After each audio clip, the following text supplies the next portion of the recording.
Isang yabag ng sapatos ang pumukaw sa atensyon ni Emmanuel mula sa pagkakatitig niya sa malawak na syudad ng Maynila.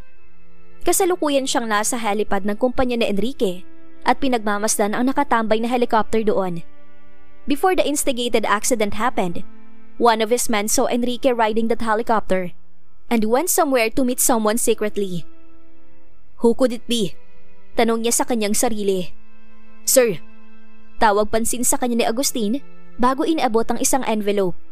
Dahan-dahan niya iyong binuksan at binasa ang laman ng papel. A small smile curved on his lips. May malaking alas na siya laban kay Enrique kung paano ito mapasunod sa gusto niya. Hindi mo ko matatalo, Enrique. Nagagalak niyang sambit. Where is Sandra right now? Tukoy niya kay Agustin. Nasa ilalim na siya ngayon ng proteksyon ni Moretti, sir. Kuyom ang kanyang kamao sa narinig. Damn that crazy Nicole Petrova. Kung hindi dahil sa kapestehan na babaeng yon, mas madali niya sanang makukuha si Sandra. One more thing, sir. Your son, Mr. Enrique, was infiltrating your mansion as of this moment. Matalim ang mga mata niyang pinukol ng tingin si Agustin. At talagang hinahamon siya ng lalaking yon? Pero sa kabilang banda, it was a good idea if you look on the brighter side. Muli niyang iniabot kay Agustin ang envelope at nakapamulsang naglakad paalis sa lugar. Sumunod naman sa kanya ang lalaki at ilan pang mga tauhan niyang kasama. Ihanda mo ng sasakyan, Agustin, at sabihin sa mga tauhan natin na hulihin si Enrique at paslangin man kung kinakailangan. Malamig niyang utos. Nagmamadali namang tumalima si Agustin sa utos niya. Inilagay mo talaga ang sarili mo sa sarili mong libingan, Enrique, kaya ibibigay ko ang gusto mo. Enrique's POV. Enrique, they know we're here. Natatarantang wika ni Helios sa kabilang linya. Si Don Emanuela hindi lumipad palabas ng bansa. Pupunta siya kay Enrique. Ani naman ni Rain. Get out of there, Enrique! Sigaw naman ni Henry. What the? Muro na lang niya saka mabilis na isinilid ang mga dokumento sa dala niyang bag bago iyon isinukbit at lumabas ng silid. Pero agad siyang sinalubong ng ilang putok ng armas. Mabuti na lang at nakakubli siya agad sa likod ng hagdanan. Where are you, Helios? I'm just across your direction. Get out of there at the count of 3. I'll cover you. Nito. Hinanap niya ang kinaroroonan nito bago nagbigay ng ring gesture signal sa lalaki. Tinanguan naman siya nito. 1, 2, 3. Patakbo siyang nagtungo sa pinagkukublihan ni Helios habang nakipagpalitan ng putok ang lalaki sa mga bantay na humahabol sa kanya. Sabay silang tumakbo patungo sa dinaanan nila kanina nang makasalubong nila ang dalawang tauhan ng kanyang ama. Agad itong sumugod sa kanila. Kaya naman, sinalag niya ang suntok ang kalaban at pinatamaan ng isang malakas na kamao sa sikmura. Dahilan para mapaatras ito. Lumipad ang kanyang kaliwang paa at tinamaan ito sa panga bago niya pinalo ng armas sa batok. Samantalang, nakita na lang niyang inihampas na ni Helios ang noo ng isa pang lalaki sa pader. Nagpatuloy lang sila sa pagtakbo palabas. Pero dahil naalarma na ang lahat ng tauhan na naroon, nakaisip siya ng paraan para makalabas sila. Habang patungo sila sa pader ng gate, isang bala ang tumama sa likod ni Helios, dahilan para sandali itong mapatigil sa pagtakbo. Inilalayan niya ito sa pagtayo at patakbong nagtago sa isang malaking puno sa loob ng bakuran ng mansyon. Hanggang sa nakarinig siya ng ugong ng ilang sasakyan, hudyat sa pagdating ng kanyang ama. Ngayon pa lang ay alam niyang hindi sila madaling makakaalis sa lugar na to, kaya tinanggal niya ang dala niyang bag at ipinasuot kay Helios. Nagtataka naman siyang tiningnan ng binata. Kunin mo to at ibigay mo kay Sancho. Sabihin mo sa kanya na isagawa ang plano natin at ito pa rin ang pangako niya sa akin. What do you mean? You're going to stay here? Takang tanong ni Helios sa kanya. Walang atubili siyang tumango rito. Baliw ka ba, Enrique? Huwag mong sabihin magpapakabayani ka. All heroes die, Enrique. Magkasama tayong pumunta dito, kaya sabay din tayong aalis. Stop being dramatic, Helios. Just get out of here. I'm going to lure them and buy you some time. Naiinis niyang wika. Bakit ba kasi isinama niya pa ang lalaking ito, gayong hindi pala ito makikinig sa kanya? I'm not over-dramatic, Hipolito. Ginigisang lang kita sa kabaliwan mo. Umalis ka na at huwag ka na makulit. Hindi pa nila ako papaslangin kahit na mahuli nila ako. At isa pa, kaya kong sarili ko. Tell your brother, I'll come back to get my wife. Kaya huwag siya magkakamaling agawin ng asawa ko sa akin. Asik niya sa binata bago ito itinulak sa pinakamalapit na pader. Pumunta ka sa gubat, Helios. Sa ngayon ay nahanap na nilang sasakyan natin sa labas. Sundan mo lang ang trail na iniwan ko doon. May sasakyan ako naghihintay sa iyo sa dulo ng kagubatan. Wala nang nagawa pa si Helios kundi sumunod sa iniutos niya. Tanaw niyang mas marami pa ang mga bantay na dumating at may tama na rin siya. Matapos makita ni Enrique na nakaakyat na sa pader si Helios, saka siya kumilos pabalik malapit sa mansyon at nakipagpalitan ng putok sa mga tauhan ng daddy niya. Nang masiguro niyang nakalayo na ang binata, pagapang siyang tumungo sa maliit na gate sa likod ng mansyon. Pero bago pa man siya makarating doon, isang malamig na bagay na ang naramdaman niya sa kanyang sentido. Sa tingin mo ba, kaya mo akong lokohin sa amnesia mo, young man? Tanong ng isang galit at malamig na boses. It was his father, Emmanuel. Maraming yabag din ang kanyang narinig na paparating. Hindi na siya nagtangkapang manlaban dahil sa dami ng tauhan na dala ng kanyang ama at wala na rin siyang bala. Dinig na rin niyang natahimik na ang kanyang earpiece. Naging usapan na nila ni Henry ang bagay na to, na kung sakaling mahuhuli siya, Henry will cut their lines and connections. Nang sa ganon, hindi ito madamay sa galit ng daddy niya, lalo na at hindi pa ito makakilos ng maayos dahil sa kalagayan ni Wilma. At isa pa, naniniwala siya na maisa sa katuparan ni Sancho ang kanilang plano ng maayos. Kinuha ng mga tauhan ng kanyang daddy ang kanyang armas at kinapkapan pa siya bago sa pilitang pinaluhod. Dahan-dahan namang naglakad ang daddy niya sa kanyang harapan at walang sabi-sabing sinampal siya sa pisngi ng gamit na armas na hawak nito. Wala kang utang na loob? Talagang tatraydaruin mo ako para lang sa babaeng yun, Enrique Hipolito? Hindi kita pinalaki para maging mangmang pagdating sa mga desisyon mo sa buhay. Galit nitong sigaw. Hindi pa nakontento ang matandang lalaki at inundayan pa siya ng palos sa kanyang noo dahilan para halos mawala na siya ng ulirat. Dalhin siya sa piitan at ikulong. Siguraduhin niyong hinding-hindi makakatakas yan kundi kayo mananagot sa akin. Do you understand? Copy, boss. Ani na mga tauhan ito. Sindan pa siya ng isang palo sa noo ng kanyang ama dahilan para bumagsak siya sa lupa at mawalan ng malay. Pinagtulungan itong kargahin ng mga kalalakihan papasok sa loob ng mansyon. Siniguro naman ni Agustina maayos ang pagkakakadena ni Enrique bago niya ito iniwan sa loob ng underground cell. Pagkatapos noon ay kaagad naman siya nagtungo sa study room ni Don Emmanuel. A lot of the documents are gone, Agustin. Sino pang kasama ni Enrique sa pagpasok dito? We believe it's one of the Moretis men, sir. Kasama din ito ni Sir Enrique sa pagligtas kay Sandra noong nakaraan. Naibato ni Emmanuel ang baso na may lamang alak dahil sa kanyang galit. Kailangan niyang mahanap ang doktor na nag-asikaso kay Enrique sa ospital para pagbayarin ito sa panlilinlang sa kanya. Hinding-hindi siya makakapayag na ang isang kagaya niya ay maiisahan ng mga mahihinang nilalang na minsan na niyang inapakan noon. Sandra's POV. Mahinang katok ang pumukaw kay Sandra habang nagpapahinga siya sa loob ng kanyang silid. Hindi naman siya sumagot at maya-maya pa, bumungad na ang mukha ni Sancho. May pag-aalala sa mga mata nito habang nakatingin sa kanya. Marahil, alam na ng lalaki ang nangyari sa pagitan nila ng asawa nitong si Amira, kani-kanina lang. Ayos ka lang ba? Tanong nito sa kanya na makalapit na sa kama. Totoo ba, Sancho? Ang alin, senyorita? Totoo ba na mahal mo ko? Hindi sumagot si Sancho sa kanya at nanatili lang na nakayuko. Kailan pa, Sancho? Can you please be honest with me this once?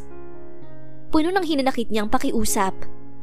Sawang-sawa na siya sa mga kasinungalingang nagmumula kina Enrique at Don Emmanuel.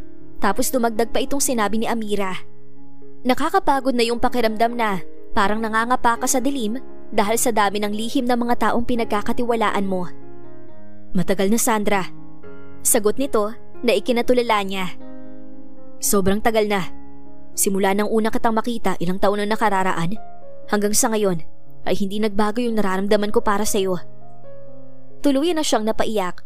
Ang iba ay nakakaramdam ng saya kapag may nagtapat ng kanilang pagmamahal sa kanila. Ngunit bakit siya nakakaramdam ng sakit? Bakit pakiramdam niya, pinagtaksilan siya ng taong pinagkakatiwalaan niya? Akala niya kaibigan niya ito at ganun din ang tingin nito sa kanya. But she was wrong. And the worst part is, kahit na maghiwalay man sila ni Enrique, hindi niya kayang suklian ang nararamdaman ni Sancho para sa kanya. Kahit na alam niyang matagal na siya nitong mahal. Her heart only belongs to one person. Your wife loves you, Sancho. Tanging nasabi niya, pero umiling lang ang lalaki. Hindi ko siya mahal, Sandra. Pinakasalan ko lang si Amira dahil gusto kong protektahan ka mula kay Enrique at sa pamilya niya. At hindi ko itong magagawa nang walang kapangyarihan. Lahat ng ginagawa ko, ito ay para... No, you don't have to do this, Sancho. Putol niya dito. Babae rin siya at alam niya ang nararamdaman ng asawa ni Sancho kahit pa hindi ito magsabi ng totoo sa kanya. Masakit, lalo pa at alam nito ang nararamdaman ng lalaki para sa kanya. Kahit pareho ng kasal silang dalawa, it was tormenting for her. But I wanted to do it, Sandra. Nag-angat ng tingin sa kanya si Sancho. Pain was evident in his eyes and she was hurt that he felt that way. Magsasalita na sana siya nang biglang bumukas ang pinto at bumungad ang humahangos na si Percy. Senyorito Sancho, Helios arrive alone and wounded. Anunsyo ng lalaki. Pareho silang nagulat ni Sancho pero mabilis itong tumayo at tumakbo palabas. Sumunod naman dito si Percy kaya bumangon na rin siya sa kama at lumabas ng silid. Sa salas ay sinalubong ni Sancho ang duguang kapatid.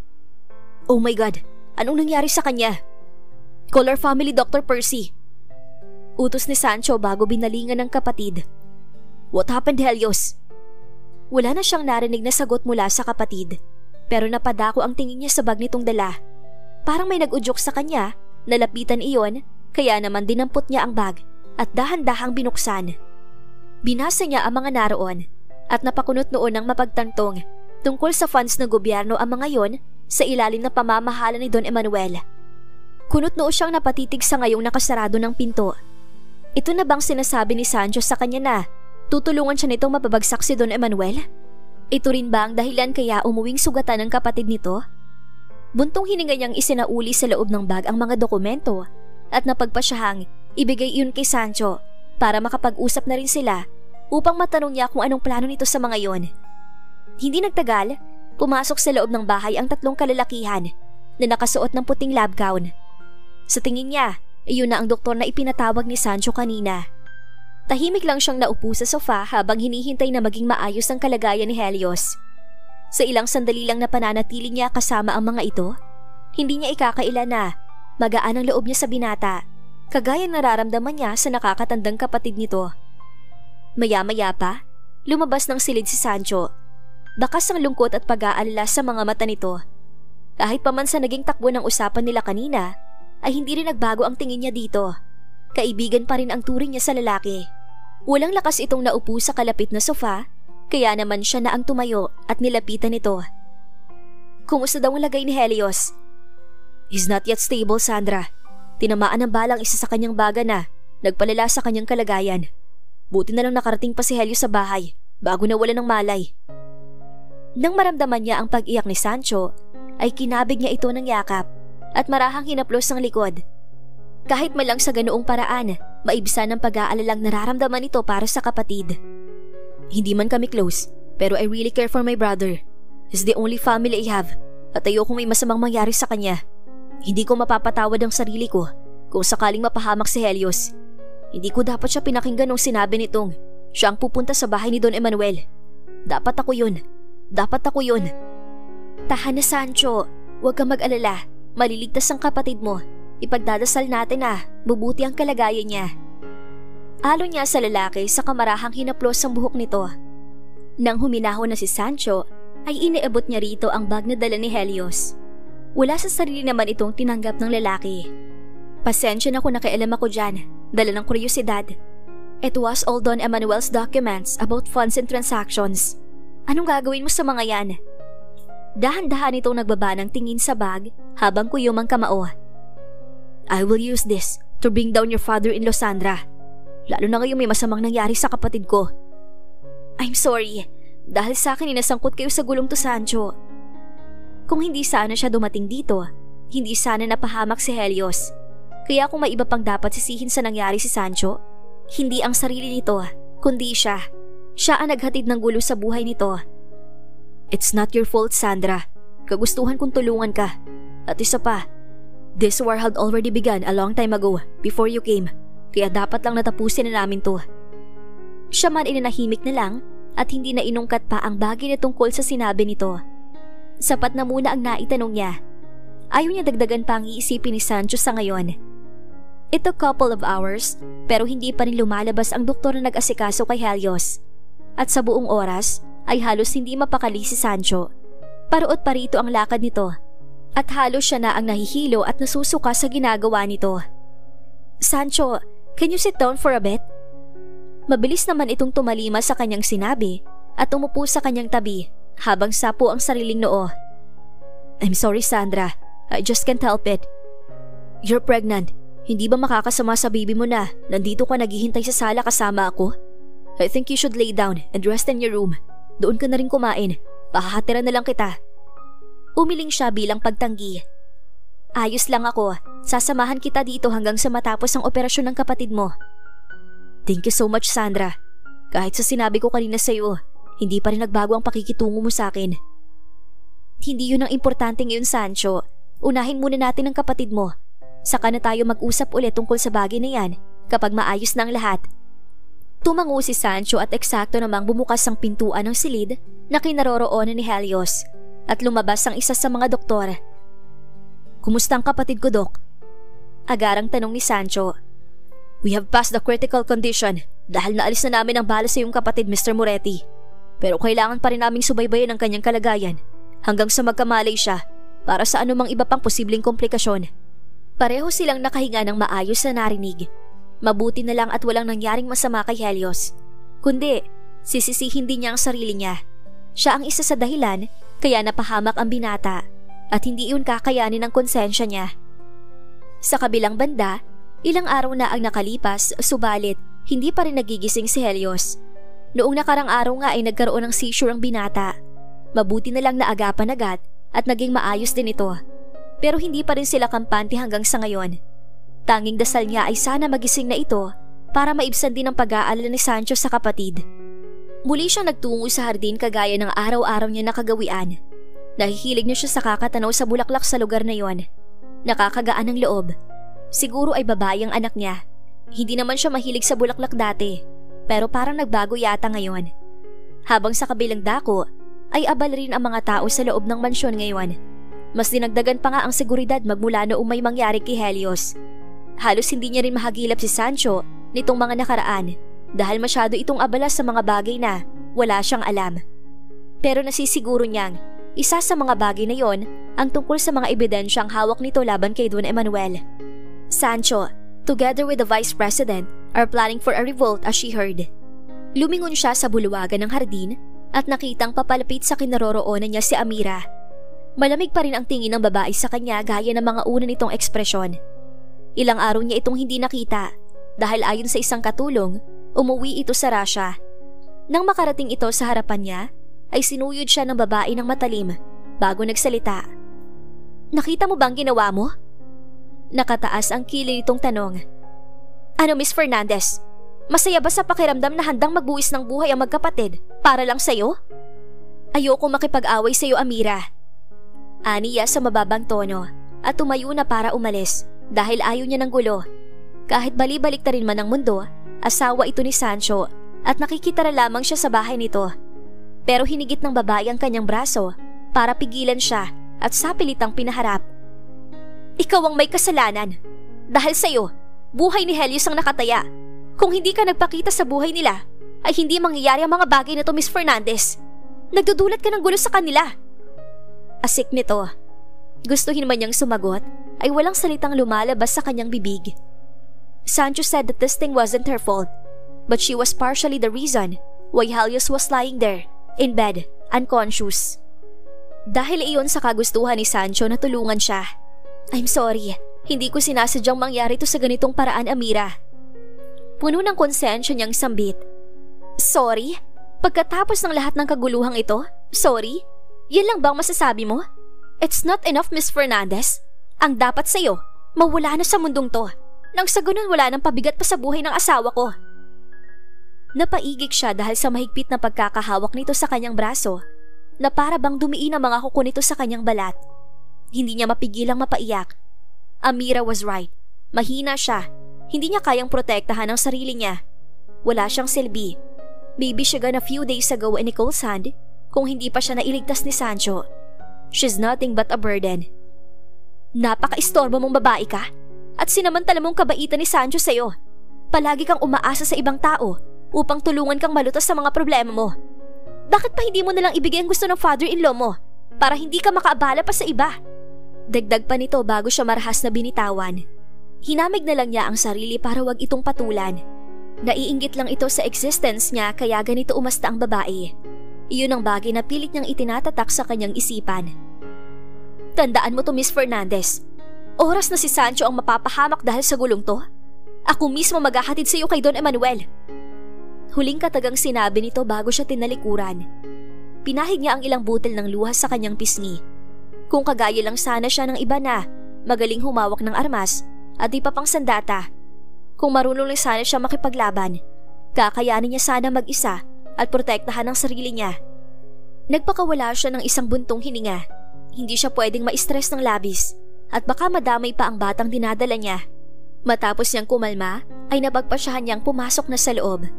Nang mapadaan siya sa silid na kinaroroonan ni Helios, ay naisipan niyang bisitahin ang binata. Pinihit niya ang doorknob ng silid nang makarinig siya ng dalawang tinig na nag-uusap. Napatigil siya sa paghakbang at kunot noong pinakinggan ng mga ito. "Where's Enrique, kuya?" Mahinang tanong ng isang boses. Napagtanto niyang tinig iyon ni Helios. Gising na pala ang lalaki. Mabuti naman kung ganon.